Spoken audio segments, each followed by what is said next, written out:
আসসালামু আলাইকুম। আমার ইউটিউব চ্যানেলে আপনাদের সকলকে স্বাগত। আশা করছি সকলে ভালো আছেন। আমি একটি অনলাইন হাতের কাজ করছিলাম। করতে, করতে সন্ধ্যা হয়ে এলো। ভাবলাম একটি রেসিপি তৈরি করি আর রেসিপিটি আপনাদের সাথে শেয়ার করি। আশা করছি রেসিপিটি আপনাদের ভালো লাগবে। তাহলে চলুন রেসিপিটি দেখে নিই। আমি এখানে কিছু চীনাবাদাম নিয়েছি। প্রথমে এগুলো ভেজে নেব।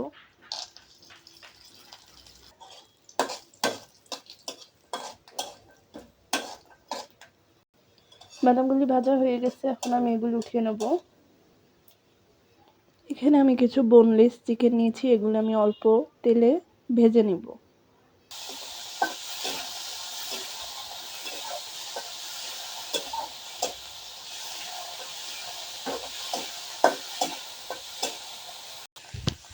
চিকেনগুলো ভাজা হয়ে গেছে, এগুলো এখন আমি উঠিয়ে নেব।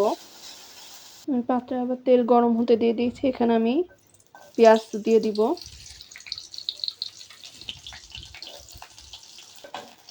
পেঁয়াজ দিয়ে আমি হালকা করে ভেজে নিব। আর এই রেসিপিটি রান্না করতে আমি খুবই অল্প পরিমাণে তেল ব্যবহার করছি। এখানে কিছু কাঁচা মরিচ কুচি করে দিয়ে দিলাম।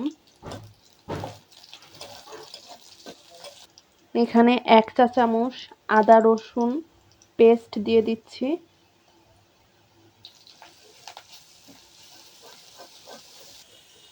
সামান্য হলুদ গুঁড়া দিচ্ছি, সামান্য ধনিয়া গুঁড়া,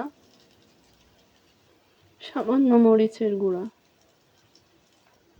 আমি এখানে সামান্য পানি দিয়ে মশলাটা কষিয়ে নিচ্ছি।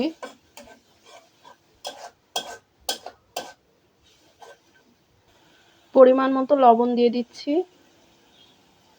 ভেজে রাখা চিকেনের টুকরাগুলো দিয়ে দিচ্ছি।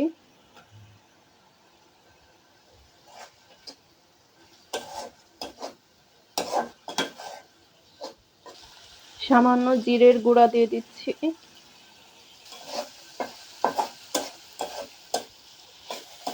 দেখতে পাচ্ছেন এটা থেকে তেল ছাড়তে শুরু করেছে।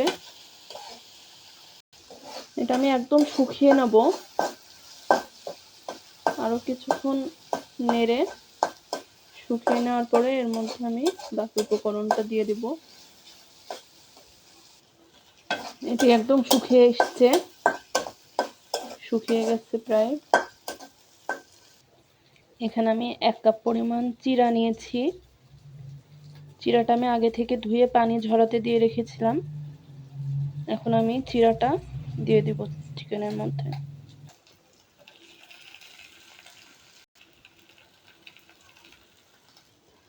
ভালো করে এটি মিশিয়ে নিয়েছি চিড়ার সাথে। আগে থেকে ভেজে রাখা বাদামটা দিয়ে দিলাম। আমার চিড়ার পোলাওটা রেডি হয়ে গেছে। এখন আমি এটা চুলা থেকে নামিয়ে নেব। দেখতে পাচ্ছেন কতটা ঝরঝরে হয়েছে। তৈরি হয়ে গেল আমার চিড়ার পোলাও। একদম ঝটপট, কোনো ঝামেলা ছাড়াই আপনারা বাসায় তৈরি করে নিতে পারবেন। এখানে আপনারা চিকেনের পরিবর্তে ডিমও ব্যবহার করতে পারবেন। আর ডিম ব্যবহার করতে যদি না চান, তাহলে আপনারা যে কোনো সবজি দিয়েও এই রেসিপিটি সহজে বাসায় তৈরি করে ফেলতে পারবেন। তাহলে আশা করছি আমার ভিডিওটি আপনাদের ভালো লেগেছে। যদি ভালো লেগে থাকে অবশ্যই লাইক করবেন, কমেন্টস করবেন, সাবস্ক্রাইব করবেন। ভালো থাকবেন। ধন্যবাদ।